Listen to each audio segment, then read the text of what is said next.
बहुत अच्छे।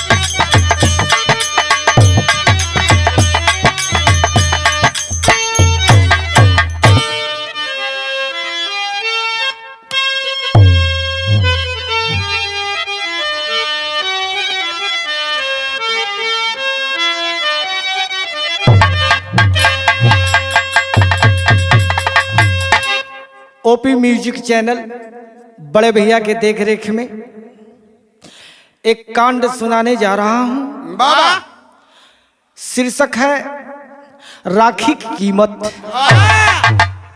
हमें आशा नहीं पूर्ण विश्वास है बाबा बिहारी लाल राजभर का ये बिरहा पसंद आएगा।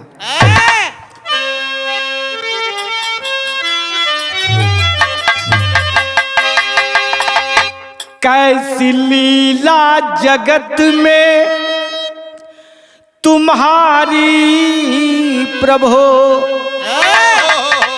देखने वालों का दिल मचल जा रहे। एक फूल बिना कोई तरसता सदा, कहीं राहों में ये फूल मसल जा रहे। राज इंदौर में थे एक भाई बहन, उनके माता पिता जग से न्यारे हुए। गोपाल 15 वर्ष, गीता 9 वर्ष की। हाय दुनिया में अब बेसहारे हुए।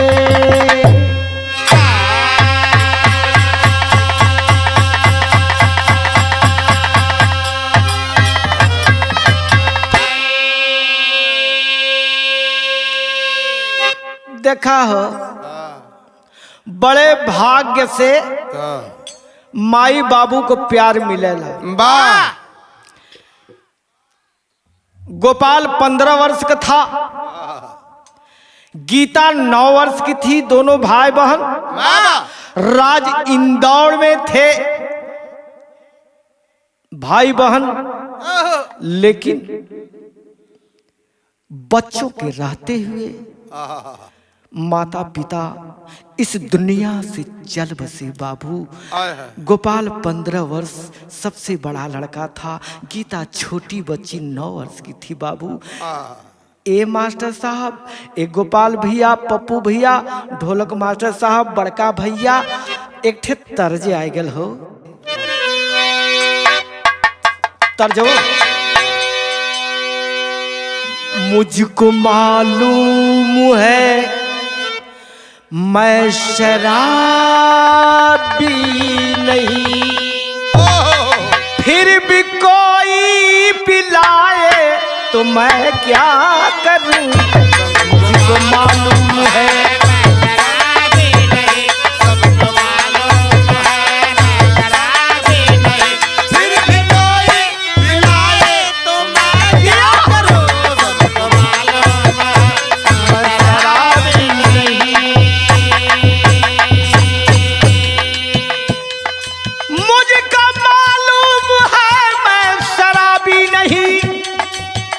फिर भी कोई पिलाए तो मैं क्या करूं।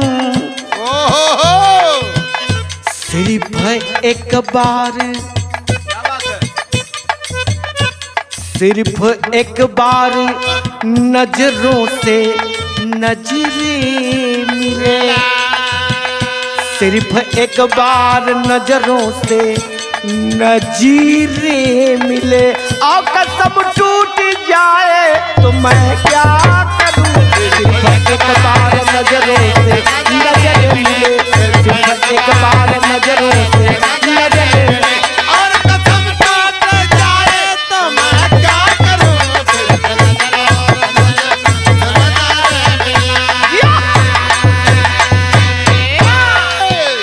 गाना में भाव कवि जी लिखलन, वाह।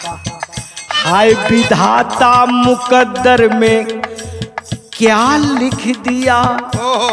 दोनों बच्चों के आंखों से आंसू गिरत हो। गीता गोपाल से कहत बा, कोहो भैया हम हनय के ये दुनिया में जन्म भल कि माई बाबू को प्यार ना मिलल हो। गोपाल खामोश रहा, बहन के प्रश्न का उत्तर नहीं दिया मेरे दोस्तों। फिर भी भाव कवि जी का लिखलन, हाय विधाता मुकद्दर में क्या लिख दिए, अब तो नाजुक समा झिलमिलाने लगी। हाय विधाता मुकद्दर में क्या लिख दिए, हाय विधाता मुकद्दर में क्या, अब तो नाजुक समा झिलमिलाने लगी।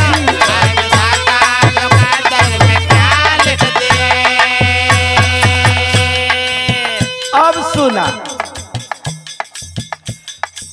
गीता का आशा भाई गोपाल था। गोपाल क्या किया, हाय विधाता मुकद्दर में क्या लिख दिए, अब तो नाजुक समा झिलमिलाने लगी। एक दिन भाई भी माता पिता से दुनिया से चली बसल। भाइयों गीता सोई थी और सुतले में भयवो फरार हो गया। एक दिन भाई भी कहाँ गुम हो गया, एक दिन भाई भी कहाँ गुम हो गया। हाय भैया बिना छटपटाने लगी। एक दिन भाई भी कहाँ गुम हो गया, एक दिन भाई भी कहाँ गुम हो गया। हाय भैया बिना छटपटाने लगी। बहुत अच्छे। गोपाल गीता को छोड़ करके मेरे दोस्तों रात ही को फरार हो जाता है। ए बाबू, सुबह जब गीता की नींद टूटती है, भैया को चारपाई पर नहीं पाती है मेरे दोस्तों, तो सोच गई कि शायद भैया निपटने के लिए, फ्रेश होने के लिए बाहर गए होंगे। ए बाबू, सुबह से दोपहर, दोपहर से शाम हो गयल, भैया का कोनो पता ना चलल बाबू हो। अंत में लाचार अगल बगल खोजली गीता, लेकिन गोपाल का पता नहीं चला मेरे दोस्तों। भयल का अब यहां से दस्तान शुरू बा। जिया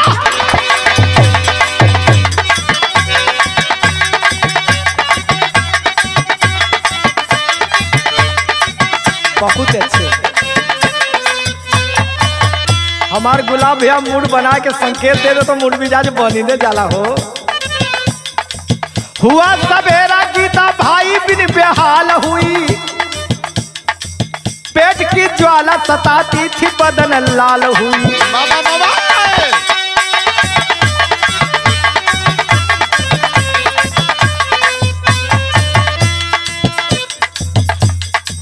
मांगकर भिक्षा गीता समय को बिताने लगी, कोई सहारा नहीं गांव छोड़ जाने लगी।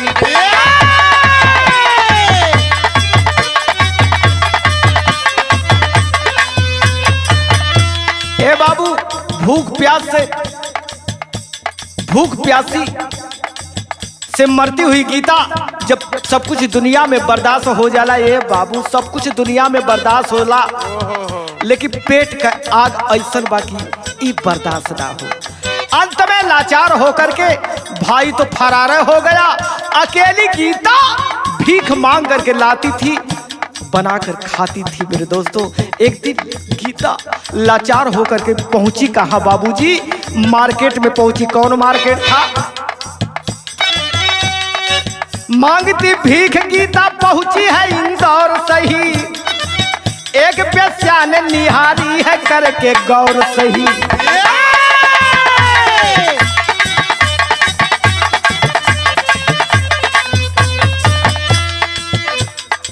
बहला कर बेस्या उसे कोठा ऊपर लाई है। खिलाकर खाना वस्त्र सुंदर पहनाई है। नाचियो गाना उसे तबला पर सिखाने लगी। नाचियो गाना उसे तबला पर सिखाने लगी। जवानी आती गई कली मुस्कुराने लगी।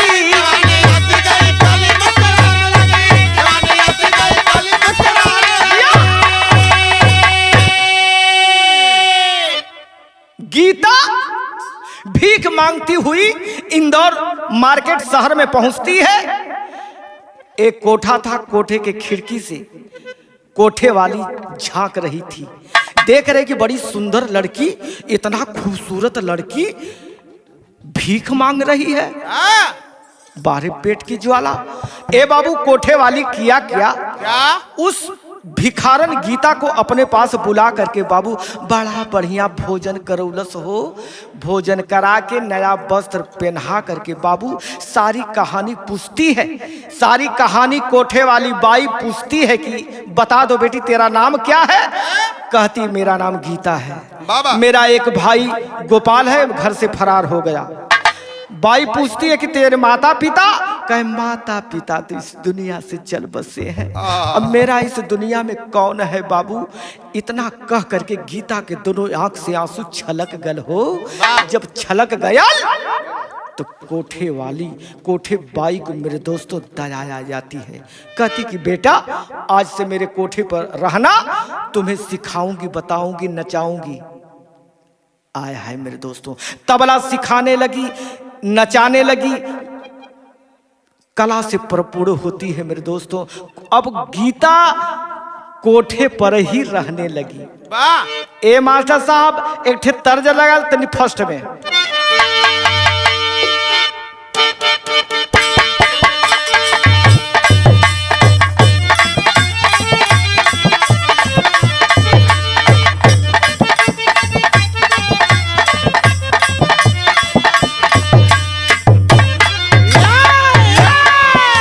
अरे हमारे भैया बड़ा बढ़िया।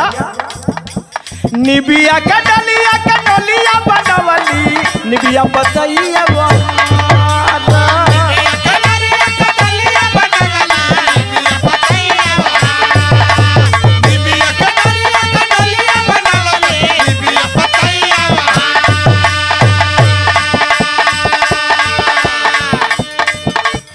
निबिया के डलिया की डोलिया बनवली, निबिया पतैया बहार। देवलोक से चालाली भवानी न हो, देवता बनी के कहार। देवलोक से चालाली भवानी न हो, देवता बनी के कहार। देवलोक से चालाली भवानी न हो, देवता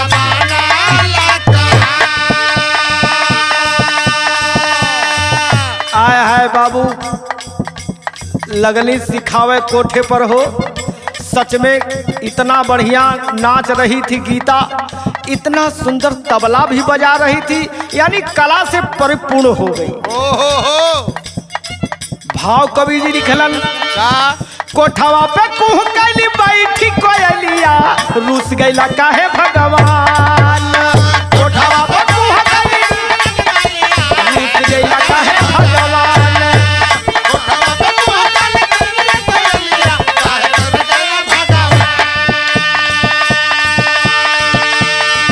कोठे की मालकिन इंटरव्यू ले रही है, गीता को नचा रही है।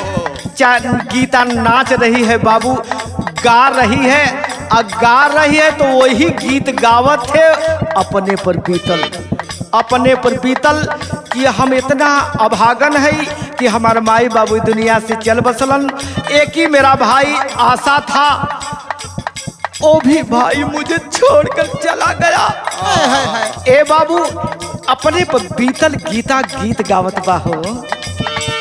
कोठावा पे कुह कली बैठी कोयलिया, रूस गईला काहे भगवान।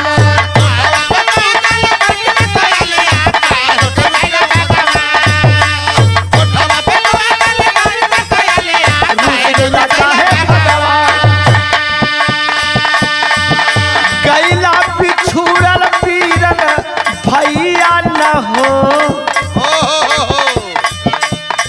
गईला बिछुड़ा पीरन भैया न हो, जिनकी भैली पीरा न।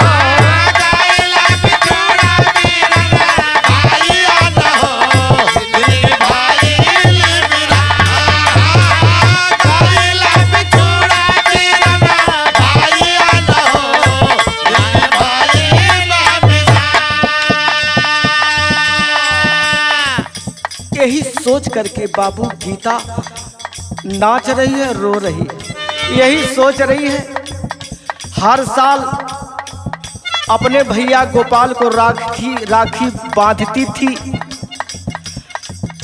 और इस साल राखी का त्योहार, सावन के महीना में पर्व राखी का त्योहार आया है।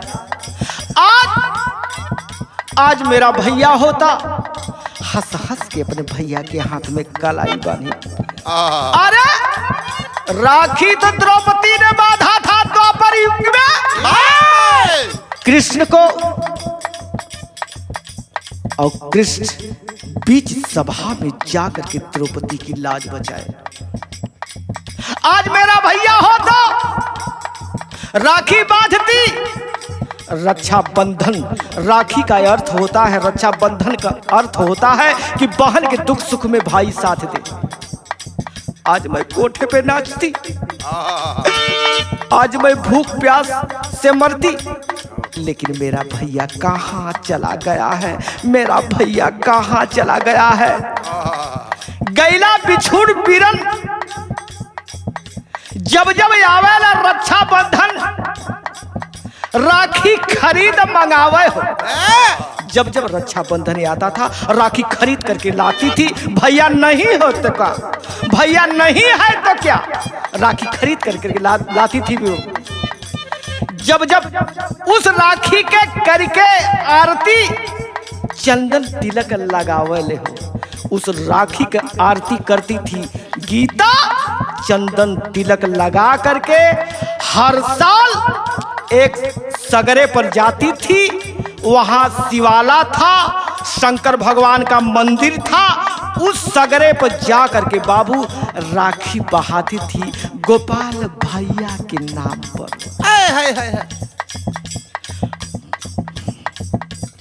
उस राखी के करी आरती तिलक तिलक लगावे हो।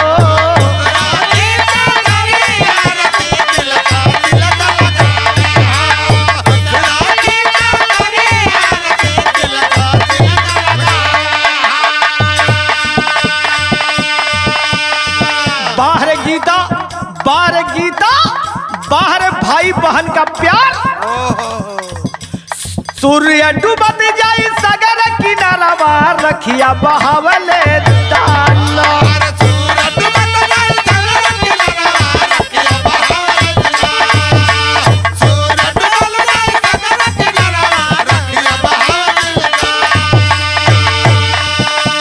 सूर्य डूबत जाई सगर किनारा, रखिया बहावले ना दानो। गैला बिछुड़ा पीरन भैया न हो, जिनकी भैली पीरा न।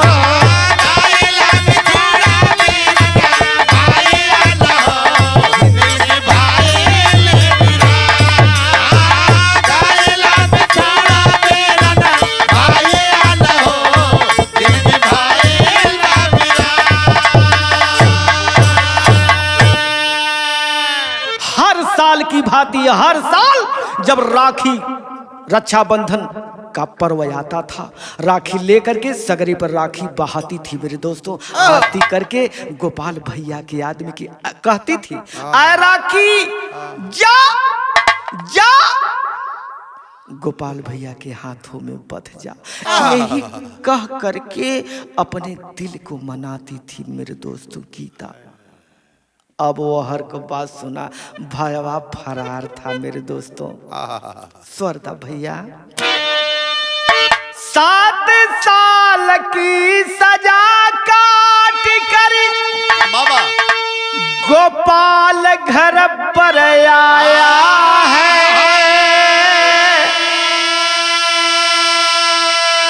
बढ़ा बाल साधु के रूप में बहन को नहीं पाया है।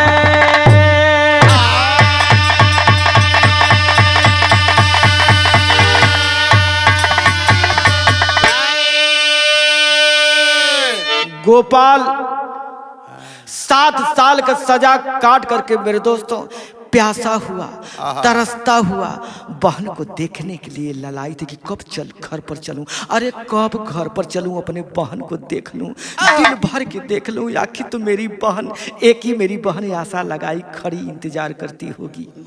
ए बाबू गोपाल जब घर पर आता है मेरे दोस्तों तो ताला बंद था, केवाड़ी बंद थी। गांव घर के लोगों से पूछा, गांव घर के लोग बताए कि भैया गोपाल तेरी बहन 7 साल से लापता है। गौर करें मेरे दोस्तों, बहन के प्यार में भाई सोचा कि देश के कोने में कहीं मेरी बहन होगी तो अपने बहन को खोज डालूंगा, बहन को वो प्यार दूंगा, भाई की तरह वो प्यार दूंगा कि वो भी समझ जाएगी कि कोई भाई मेरा मिला है। आया है मेरे दोस्तों, दिमाग से गीता का सूरत ना निकलत बा। ए बाबू गोपाल के टेरी में कभी भाव लिखलन,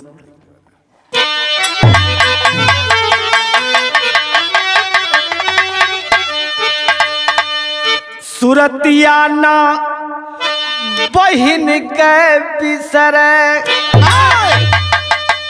सूरतिया ना बहिन के बिसरे, भाई बना पावला करके बैरन छतिया, सूरतिया ना बहिन के बिसरे, भाई बना पावला करके बैरन छतिया,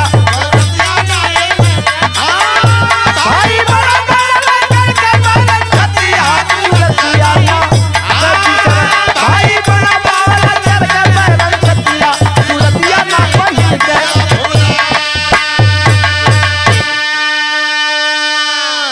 आया है मेरे दोस्तों, गांव घर तमाम अगल बगल 2 4 10 कोस 20 कोस खोजे लगल, लेकिन बहन गीता का पता ना चलल। ये बाबू आया है, लेकिन प्रतिज्ञा किया था कि अपनी बहन को खोज न निकालूं तो मेरा गोपाल नाम नहीं। दिल में ठान चला है भाई, अरे लगा खोजने शहर शहर, बढ़ा बाल साधु के रूप में घर घर करने लगा सफर। पहुंच गया इंदौर मार्केट, शहर में पहुंच गया गोपाल बहन को खोजते खोजते बाबू वही रंडी खाना कोठा था। क्या जानता था मेरे दोस्तों, वो क्या मालूम है वहीं पर गीता थी, लेकिन खोज नहीं पाया गोपाल। पहुंच गया इंदौर, अचानक हुई शाम तब किया हुनर, अरे धन्य सगरे पे रुका जहां शिवाला था सुंदर। थक गया था गोपाल, गीता को खोजते खोजते एक सरोवर मिला, शिवाला सुंदर शंकर भगवान का मंदिर हल। कलश की अब थक गल है, एजे आराम करब, प्यासल है, यही सगरे का पानी पियब, सवेरे गीता के खोजब। ये बाबू गौर करें मेरे दोस्तों, वही रुक जाता है गोपाल। और उस दिन राखी पर्व, राखी त्योहार का दिन था बाबू। राखी खरीद करके गीता करती है क्या, विदेशिया करुण भाव आगल बाबू।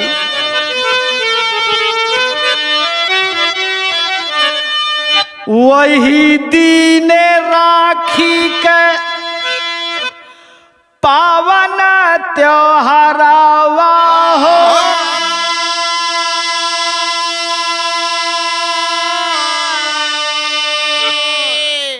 भाई बहिनियन के प्यार हो पीरनावा।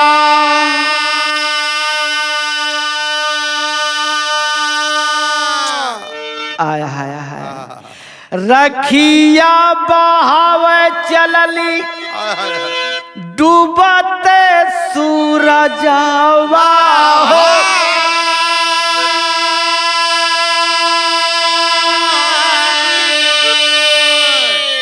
गीता रानी सागर की नरवा बीरनावा।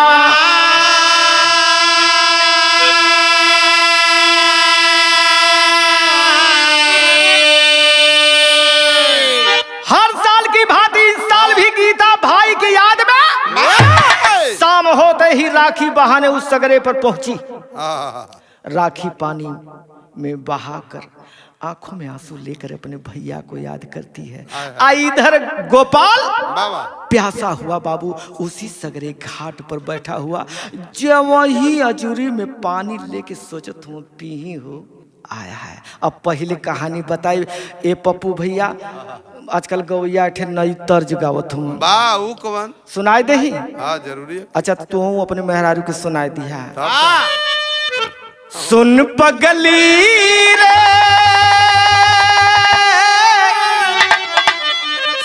सुन पगली रे पागल कहे ला जमाना, बोल के पागल कहे ला जमाना, सुन पगले पागल कहे ला जमाना।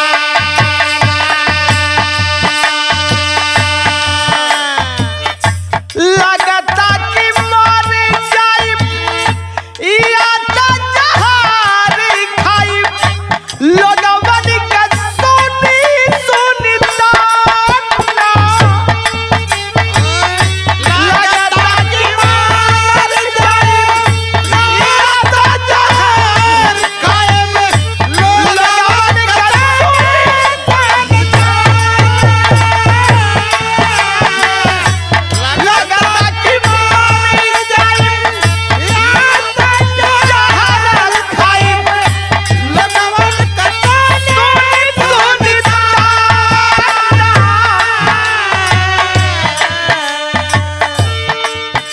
सुन पगली रे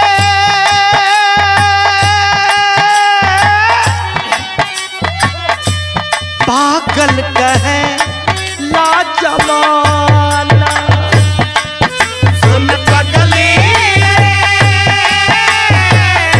पागल कहे ला जमाना, सुन पगले पागल कहे ला जमाना।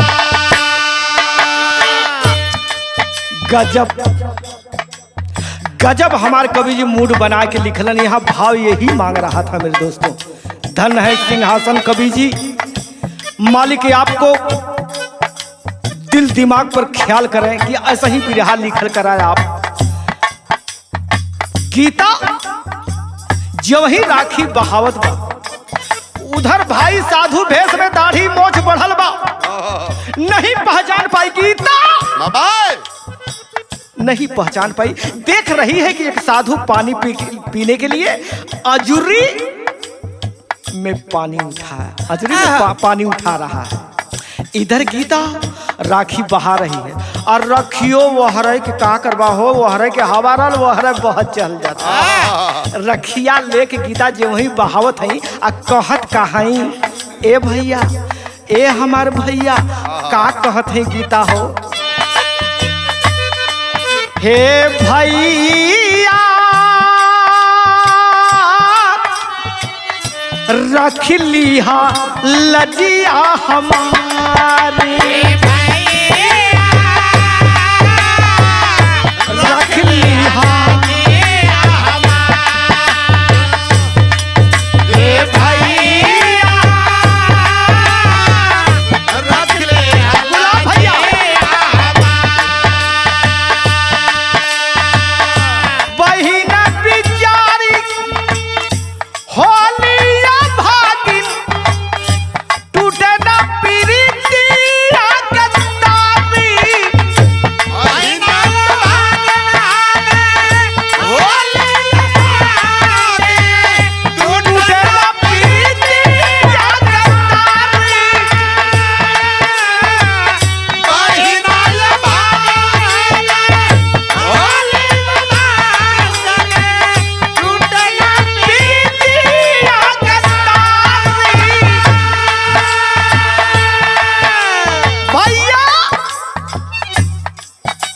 भैया बहन भाई के प्यार ना टूटे भैया। ए हमार भैया गौर करे मेरे दोस्तों, बहन द्रौपदी यश सबही के मिले भाई कन्हैया, लाज बचाए बीच सभा में राखी बांध कन्हैया। भैया सबया बला के सान भाई कन्हैया, हरत बहनी के बलैया। सबया बला के भाई कन्हैया, हे भैया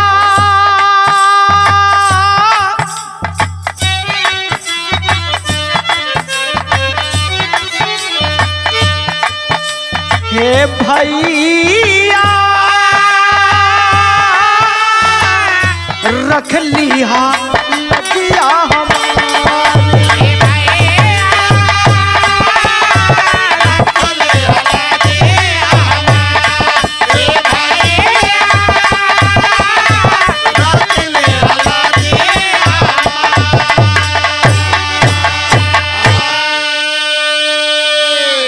वाह सब अबला के शान है भाई जैसे किसड़ मुरार।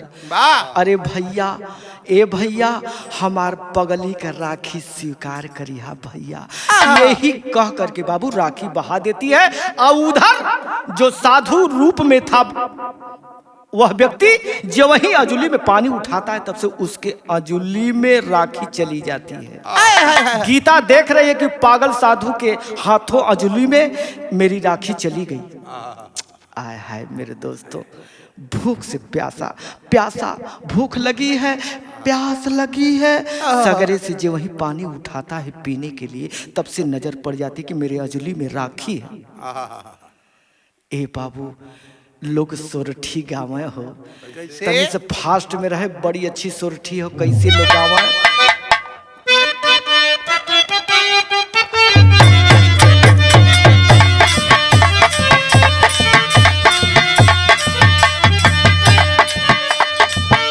झुनू की खजड़िया जोगिया रूना, झुनू बजावाले हो रूना, झुनू बजावाले हो रूनता झुनाता जगिया जालन हो राम रम हो।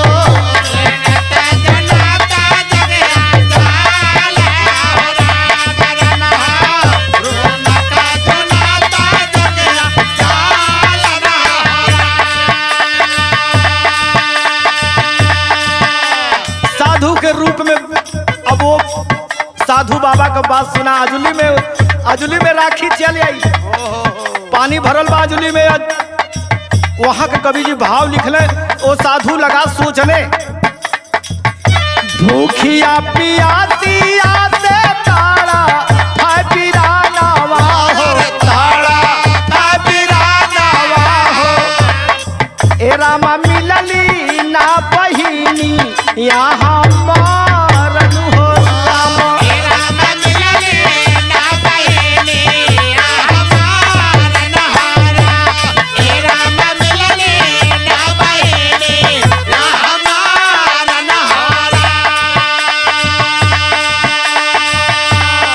साधु सोचने लगा कि हे भगवान, अभी हमार बहन मिलल ना, हमार गीता बहन मिलल ना, लेकिन हमरे अजूरी में राखी आई गई।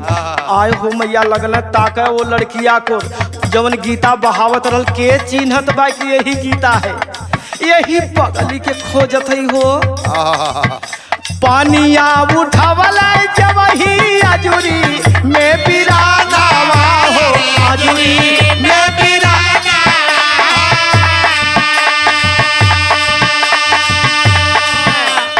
ए रामा भायला ए कन्हैया चमत्कार हो।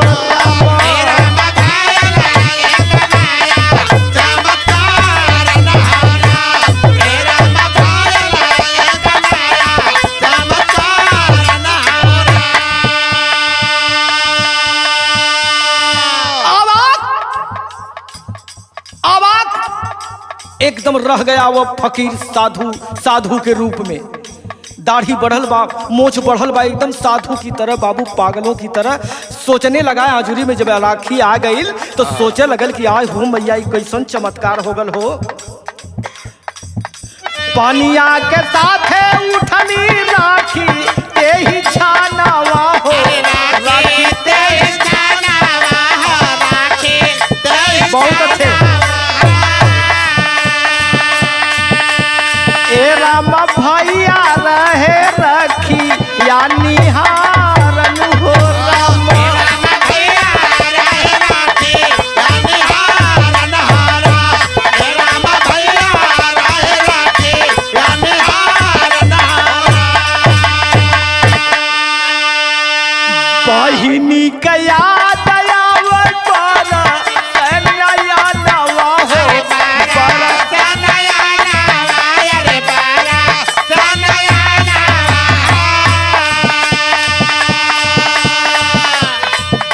बहिनी का याद आवे पर नया नवा हो, बरस नया नवा हो। ए राम तब तक बोली गीता धनती खारन हो, ए राम बोली गीता धनती खारन हो, ए राम तब तक बोली गीता धनती खारन हो। जब वही फकीर साधु भेष में राखी को देखने लगा, निहारने लगा, तब से गीता की नजर पड़ जाती है। अरे ये तो मेरी राखी गीता के अजुली में है। लगे देखने राखी को। बाबा तब तक गीता बोली बचन, माफ करें बाबा, खता हो गई, फेंक राखी को कर लो आचमन। ए बाबा, बड़ा गलती हो गल हमसे हो, बड़ा पियासल रहन, रखिया के फेंक दा, पनिया के पीला, मुहवा के धोला। ए बाबा, हमसे बड़ा गलती भइल। तब साधु बोला, मेरे दोस्तों, साधु बोले साधु बहाती हो राखी क्यों? तुम नहीं जानती हो कि राखी क्या होती है। अरे पागल कहे का? बोले साधु बहाती हो राखी को क्यों? क्या घर नहीं कोई तेरा बिरन? प्यार राखी तेरे मेरे कर से उठा, बांध दो मेरे हाथों में राखी बह। अरे पगली, जब बहा रही हो, गीता कलश की अपने भैया के नाम पर बहावत थी साधु बाबा, तब साधु बोला कि अरे पगली, जिस भाई को तुमने उसके नाम पर राखी बहा रही हो, तो संजोग बस मेरे अंजलि में तेरी राखी आई है। पगली, तेरे कोई भाई नहीं है घर क्या? तो बांध दे राखी मेरे हाथों में, तेरा आस रह जाए रे पगली। इतना सुन करके बाबू, इतना सुन करके गीता के दोनों आंख से झरझर आंस गिरे लगल। कौने बात पर गिरे लगल हो? एक ठे तर्ज वो है बा, कौन?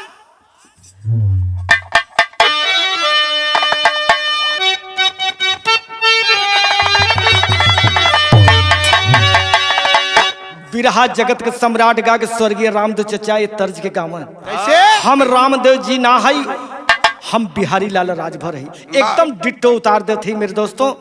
अगर ना उतारब तो हम बिहारी लाल है, हम रामदेव ना न हो। लेकिन तर्ज हो, तर्ज हवा सही संकेत है।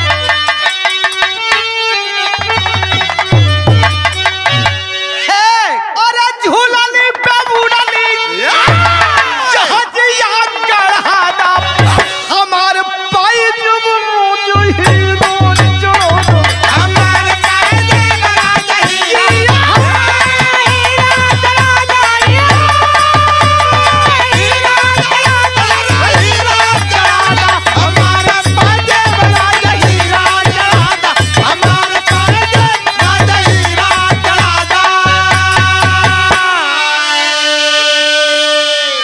करें मेरे दोस्तों।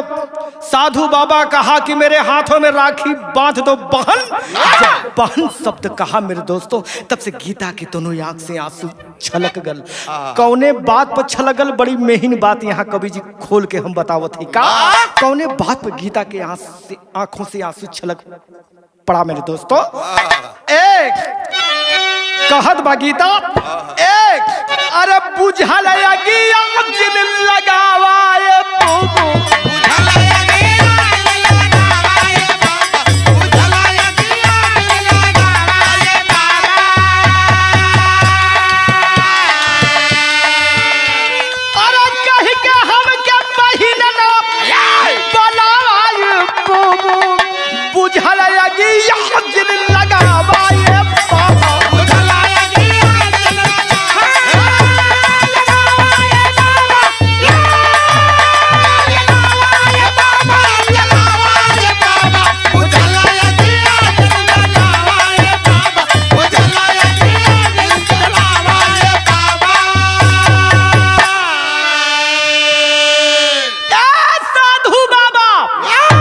बुझल आग के धधकावा मत बाबा, बुझल आग के धधकावा मत ये बाबा, मत धधकावा।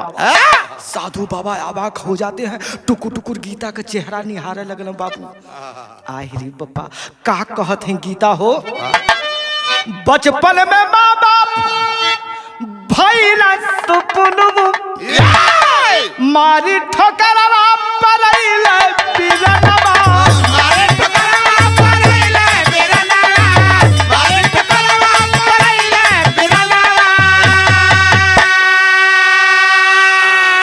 हम इतना अभागा है ये बाबा, हम इतना अभागा है कि बचपन में माँ बाप मुझे छोड़ करके इस दुनिया से चल बसे।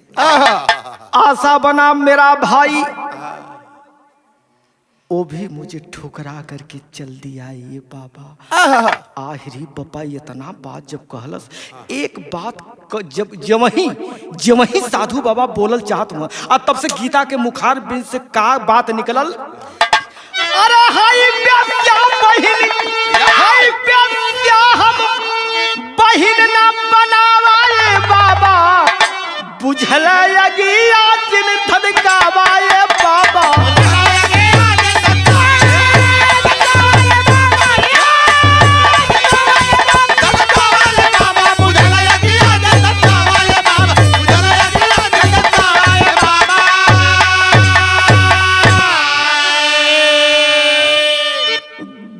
गोपाल तो पहले में पहचान गया, जब कहली गीता की भाई भी साथ छोड़ करके चला गया, वही घड़ी पहचान गया मेरे दोस्तों। जो वही बोलना चाहा तो सोचा कि कुछ और सुन लूं, और तब से गीता के मुखार बिन से निकल गया कि हम बेस्या है, हम बेस्या है। ए साधु बाबा हम कोठे पर नाच गाना करीला। इतना सुनते साधु बाबा, इतना सुनते साधु बाबा मौन हो गईलन, मौन हो गईलन। गौर करें, गीता को भाई गया पहचानी, गालों पे बचपन के दोनों निशानी।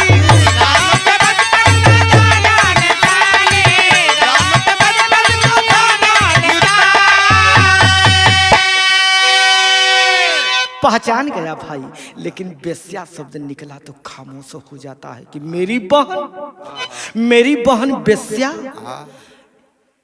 बात खत्म होती है तो गीता कहती कि बाबा हम तो अपने पर बीतल कहानी सुना देहली, अब अपन सुनावा।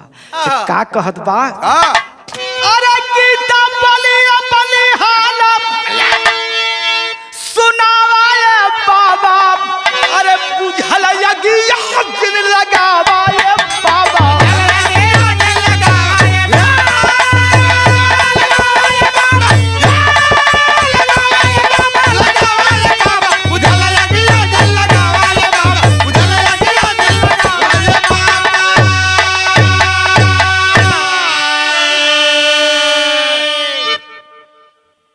गोपाल कहा कि बहन मुझसे पूछती हो, तुमने तो बता दिया, लेकिन मैं कल सुबह यहाँ इसी सगरे पर आ जाना, तुम्हें बिरते बिरते अपनी कहानी बता दूंगा। आय हाय, बहन चली जाती है कोठे पर बाबूजी। आय हाय, सुबह का इंतजार करती है कि मेरा भैया बताएगा, मेरा भैया बताएगा। मेरे दोस्तों देखती है, जब आती है सगरे पे, जिस सगरे पर राखी बहाती थी, जब वहाँ आती है तो देख रहे कि साधु बाबा लेटे और 10, 20, 50 थे मर्द घेरे। आह रे बप्पा, घेरले हमन। तो सोचली गीता कि हमार साधु बाबा पहुंचल, फकीर हुआ साधु बाबा हुआ, उनके देखे बदे, उनका चरण स्पर्श करे बदे, आशीर्वाद लेवे बदे लोग भीड़ लगले हुआ, पहपट का लाइन आई गई।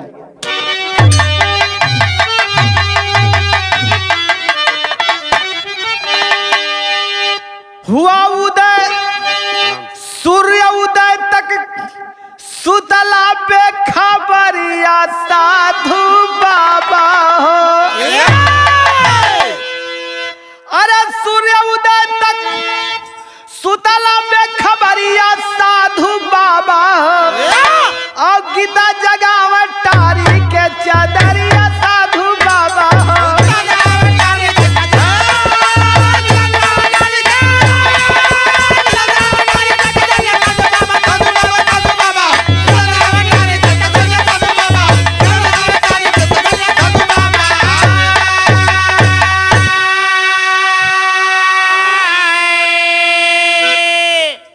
दस 20 50 लोग घेरे थे हटा करके।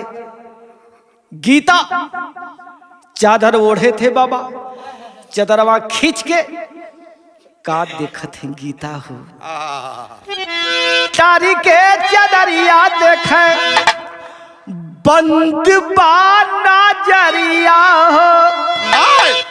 अगली कठुआई रोवक लगली गुजरिया हो।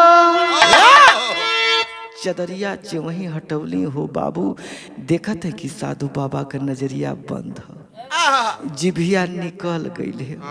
समझ गए कि ये साधु बाबा इस दुनिया में है नहीं। आया है कैलिन का देखत कहीं, तब से नजर पड़ गई सिरहाने। साधु बाबा के सिरहाने एक चिट्ठी लिखा हुआ मिला। तुरंत गीता चिट्ठी को उठा के पढ़ने लगी बाबू। आया है चिट्ठी लिखल रहल मेरे दोस्तों, का भयल चिट्ठी रखल सिरहाने पर लगिया साधु बाबा हो। पढ़ लगली गीता हो ले दरदिया साधु बाबा हो।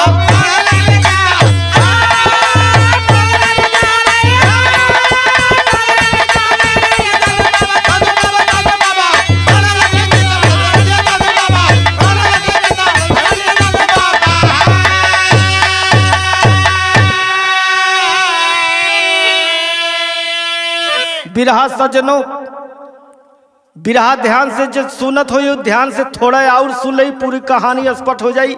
चिट्ठी पढ़ने लगे, उस चिट्ठी में साधु बाबा क्या लिखे थे, अंतिम भाव मेरे दोस्तों है कैसे। अरे केतनो बिरनवा भिखारी होई जई है भैया।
गीता पढ़ रही थी। लोग लाश पड़ी है साधु बाबा की, अगल बगल 10-20 लोग घेरे हुए हैं। गीता पढ़ रही है, लिखल बा चिठिया में कि ये गीता हम काहे बदे छोड़ के तो के चल गईली हो, यही बदे छोड़ के चल गईली। हमरे आल्हा में कहानियां लिखल बा, का हम बताएं, अलहवे बताए दे। चिंता समाइल हमारे भारी मनवा मेरे बहिनी,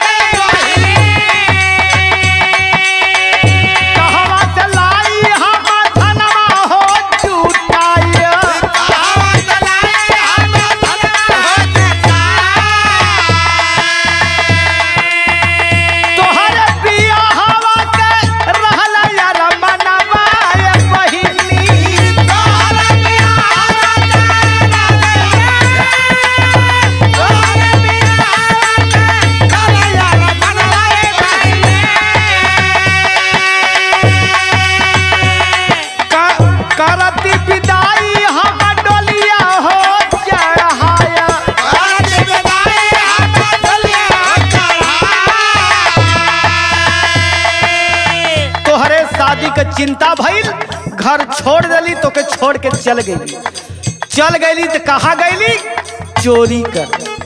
हम कहली धन कैसे अपने बहन के शादी करब, तो तोहरे बदे हम चोरी करे गईली। का भयल यही बदे चोरी करे गईली एक भवनवा ये बाबू,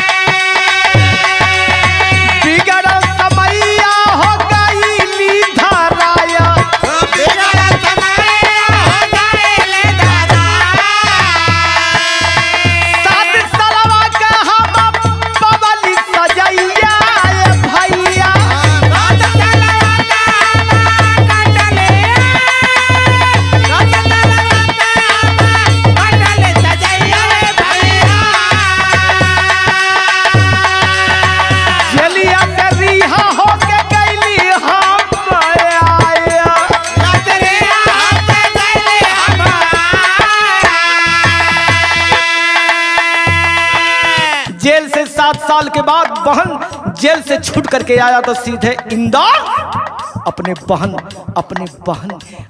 बहन गीता से मिलने आया। ये बाबू लेकिन गीता हमारे घरवा ना मिलनी हो। हम गीता के खोजत कहाँ यहाँ वहाँ जहाँ तहाँ सबसे पूछी कि हमरे गीता के कोई पगली लड़की के, कोई भिखारन लड़की के कोई देखल, कोई बताए दा बाबू। हम अपने बहन के खोजते लेकिन बहन तोहार पता न चलल। अब पता चलल संजोग से हमार तोहार मिलन भइल, तो कौने रूप में भइल ये गीता, कौने रूपवा में भइल बहन से मिलन वाला भैया,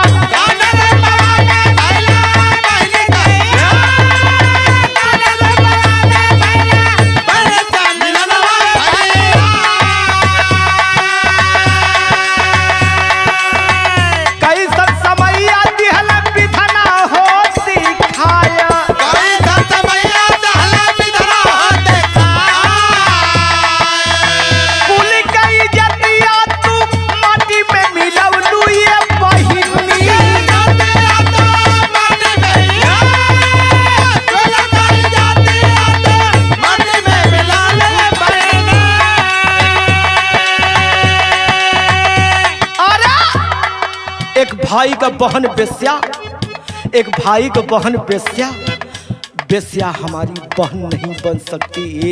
ये गीता अब मुझे मेरे दिमाग में यही आया कि तुमसे बात न करूं, आज बुलाया हूं, आज अपने दिल की बात कहने के लिए ना, तो सारी बात अपने दिल की इस पत्र में लिख चुका हूं। सुन लो गीता। कुल कई जतिया तू माटी में मिलवलू या बहिना,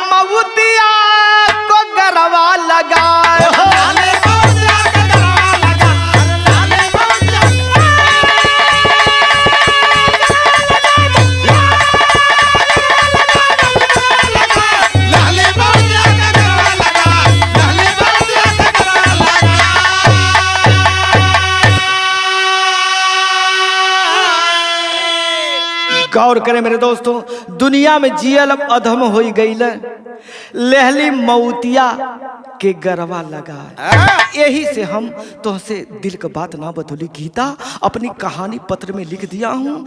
अब मैं इस दुनिया से विदा हो गया। तड़प रही है बाबू, तड़प रही है गीता, फेंक रहे लगल ये बाबू, फेंक रहे लगल गीता, वही जब बैठ के बाबू अंतिम गीत लगल।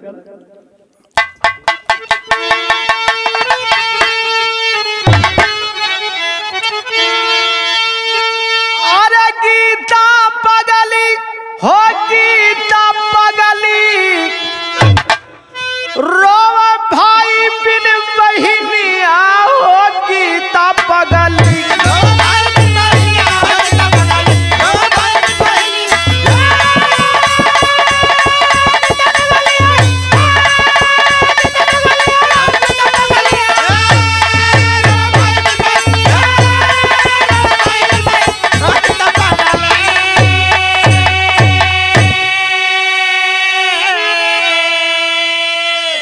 लाई कटार कोठा से दौड़ गई। कुछ दूरी पर रंडी खाना कोठा था मेरे दोस्तों, दौड़ गई और सोच गई कि जब मेरा भाई इस दुनिया में नहीं तो मैं रह कर के क्या करूंगी। कोठा से जाती है बाबू, चादर ओढ़ करके चाकू ले लेती है, फिर वही साधु बाबा के यहाँ आती है बाबू, करती है क्या, लाई के कटार कोठा से चूमी चरण भैया के जाई, मार कटारी मर गई गीता, देख लोग लुगाई। अरे धन बहिनी कसबिलिया हो, गीता पगली, रोव भाई बिन बहिनिया हो, गीता पगली।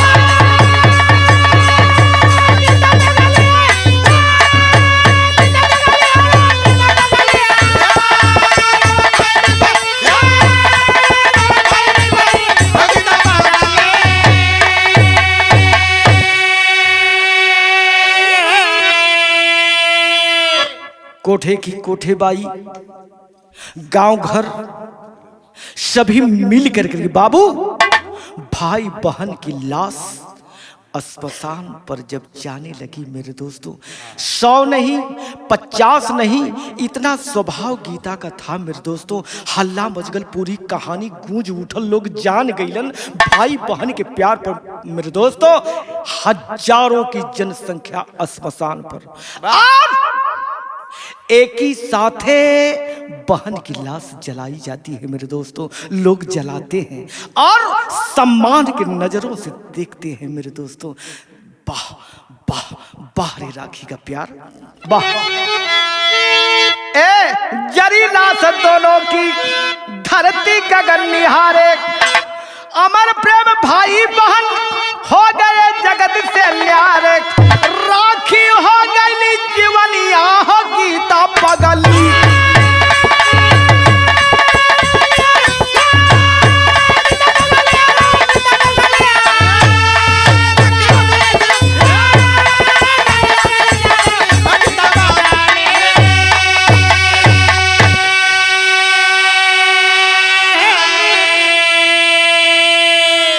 गौर करें मेरे दोस्तों, अंतिम लाइन में गायक और कवि का परिचय है।